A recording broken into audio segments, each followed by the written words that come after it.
नमस्ते, मैं हूँ सविता चौधरी और आप देख रहे हैं आपका अपना YouTube चैनल बायोफ्लो। आज हम एक नए टॉपिक के बारे में बात करेंगे जो है ह्यूमन रेस्पिरेटरी सिस्टम। इस टॉपिक को मैं हिंदी में एक्सप्लेन करने की कोशिश करूंगी। चलिए शुरू करते हैं अपना वीडियो। तो जो ब्रीदिंग का प्रोसेस है वो रेस्पिरेशन का मेन प्रोसेस है। ब्रीदिंग के प्रोसेस में दो चीजें होती हैं, पहला है इंस्पिरेशन और दूसरा एक्सपिरेशन। तो इंस्पिरेशन का क्या मतलब है? इंस्पिरेशन का मतलब होता है एयर का हमारे लंग्स के अंदर आना, और एक्सपिरेशन इसका जस्ट ओपोजिट एक्शन है, जहाँ पे एयर जो लंग्स में ऑलरेडी फिल्ड है उसका नॉस्ट्रल्स के थ्रू बाहर आना। सो हम यहाँ पे देखेंगे कि इंस्पिरेशन और एक्सपिरेशन के दौरान हमारी रिब्स एंड स्टर्नम का क्या मूवमेंट है, हमारे डायफ्राम का क्या मूवमेंट है। चलिए पहले इंस्पिरेशन को समझते हैं। जब एयर को हम नॉस्ट्रल्स के थ्रू इंस्पायर करते हैं तो ये एयर हमारे लंग्स में फिल हो जाती है। जैसे ही लंग्स में एयर फिल होती है तो हमारे रिब्स और हमारा स्टर्नम ऊपर की तरफ उठता है या ऊपर की तरफ रेज होता है। वहीं हमारा डायफ्राम नीचे की तरफ रेज होता है या कॉन्ट्रैक्ट होता है। इस प्रोसेस से क्या होगा? इस प्रोसेस से हमारी थोरैक्स कैविटी का वॉल्यूम इंक्रीज हो जाएगा। On the other hand expiration का जो प्रोसेस है इसमें क्या होगा? इस प्रोसेस में जस्ट ओपोजिट प्रोसेस होगा। हमारी रिब्स और हमारा स्टर्नम अंदर की तरफ मूव करेंगे और हमारा डायफ्राम जो कि पहले कॉन्ट्रैक्टेड था वो अब ऊपर की तरफ पहुंचेगा और इसको हम बोलेंगे डायफ्राम की रिलैक्स्ड पोजीशन। वहीं हमारी थोरैक्स कैविटी का वॉल्यूम डिक्रीज हो जाएगा। So these two opposite processes takes place during inspiration and expiration. Let's move to the next diagram. Okay, so this diagram shows how the air comes inside the respiratory system. Okay, so हम जब nostrils से air को अंदर inspire करते हैं तो वो air एक पाइप के थ्रू हमारी लंग्स में पहुंचती है। इस पाइप का क्या नाम है? इस पाइप को कहा जाता है विंड पाइप और ट्रैकिया। ये ट्रैकिया बना होता है इनकम्प्लीट कार्टिलेजनस रिंग्स से। यहाँ आपको ध्यान देने वाली बात है एक कि ये इनकम्प्लीट कार्टिलेजनस रिंग से बना होता है, ना कि कंप्लीट कार्टिलेजनस रिंग्स। तो कॉम्पिटिटिव एग्जाम्स में ये क्वेश्चन अक्सर पूछ लिया जाता है कि हमारा ट्रैकिया कंप्लीट कार्टिलेजनस रिंग से बना होता है या इनकम्प्लीट। तो you should know this thing that the trachea is made up of incomplete cartilaginous rings. Okay, then the air moves through the trachea into the lungs. Okay, so this is our left lung and this is our right lung. Now along with the lung the movement of diaphragm also takes place। अभी हमने पिछले diagram में समझा कि inspiration के दौरान diaphragm contract होता है और एक्सपिरेशन के दौरान डायाफ्राम जो है वो रिलैक्स हो जाता है। वहीं यहाँ पे लंग्स की स्मॉलेस्ट यूनिट एल्वियोलाई को भी दिखाया हुआ है। आप देख सकते हैं ये ब्रांचिंग है, ये जो ब्रांचिंग हो रखी है इस ब्रांचिंग को बोलते हैं ब्रोंकस। एंड उसके बाद और छोटी ब्रांचिंग होती है उसको ब्रोंक्यूल्स कहा जाता है।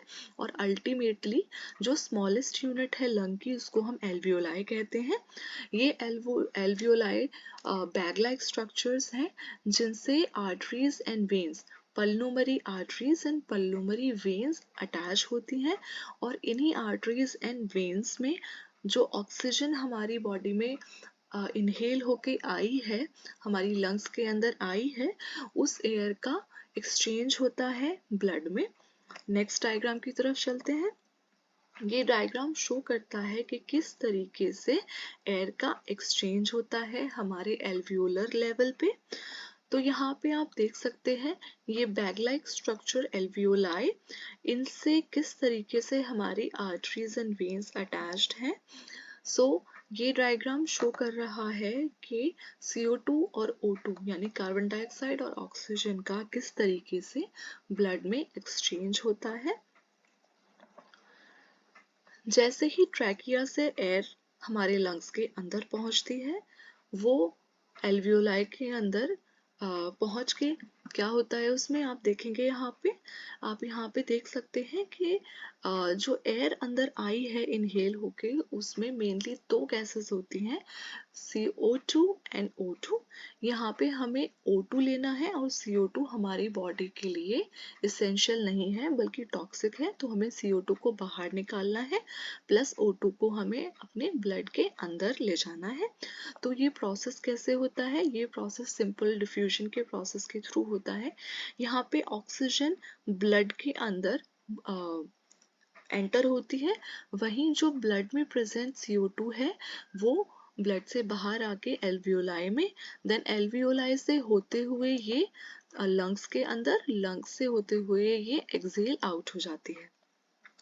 ऐसे ही जो ऑक्सीजन इनहेल होके इंस्पायर होके आई है वो ऑक्सीजन हमारे ब्लड में प्रेजेंट रेड ब्लड सेल्स के अंदर जो हीमोग्लोबिन है उससे बाइंड हो जाती है और ये ऑक्सीजन हमारी पूरी बॉडी में ब्लड के थ्रू ट्रांसपोर्ट हो जाती है। तो ये बेसिकली प्रोसेस है एक्सचेंज ऑफ गैसेस का जो कि एल्वियोलर लेवल पर हमारी बॉडी में होता है।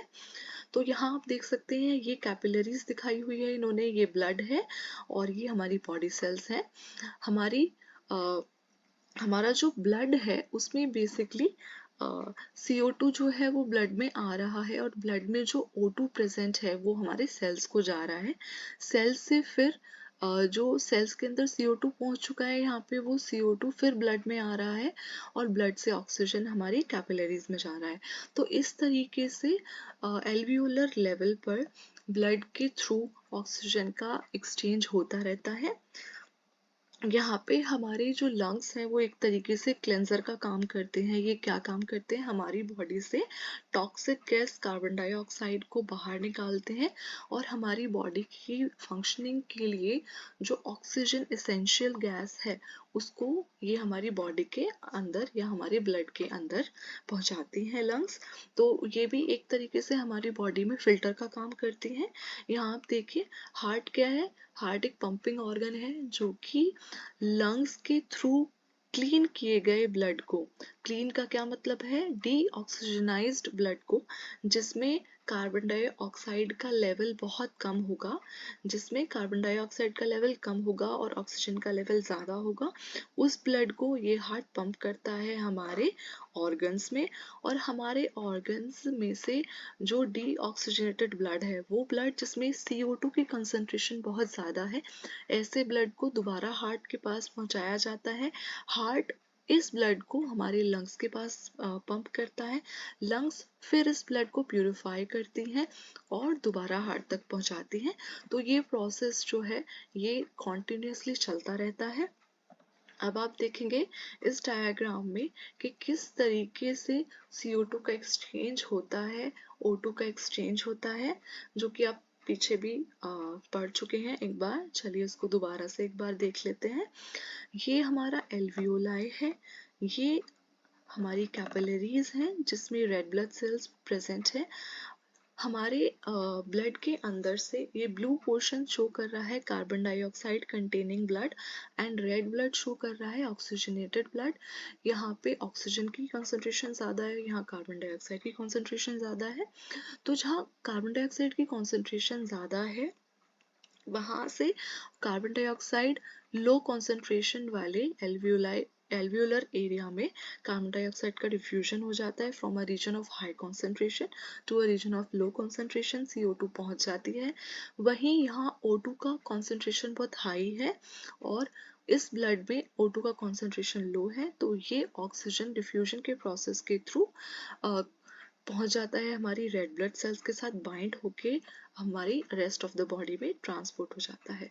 So this is the main process of exchange of gases that takes place inside the lungs, and lungs are the filter of our body that filters the air entering inside our body. इसमें आप एक और चीज़ यहाँ आती है कि nostrils जो है, नॉस्ट्रल्स के अंदर हेयर, माइन्यूट हेयर प्रेजेंट रहते हैं, म्यूकस प्रेजेंट रहता है। ओके, सो ये किस लिए प्रेजेंट रहता है? जो भी हम एयर बाहर से इंस्पायर कर रहे हैं, उस एयर में बहुत सारे micro organisms and dust particles present होते हैं।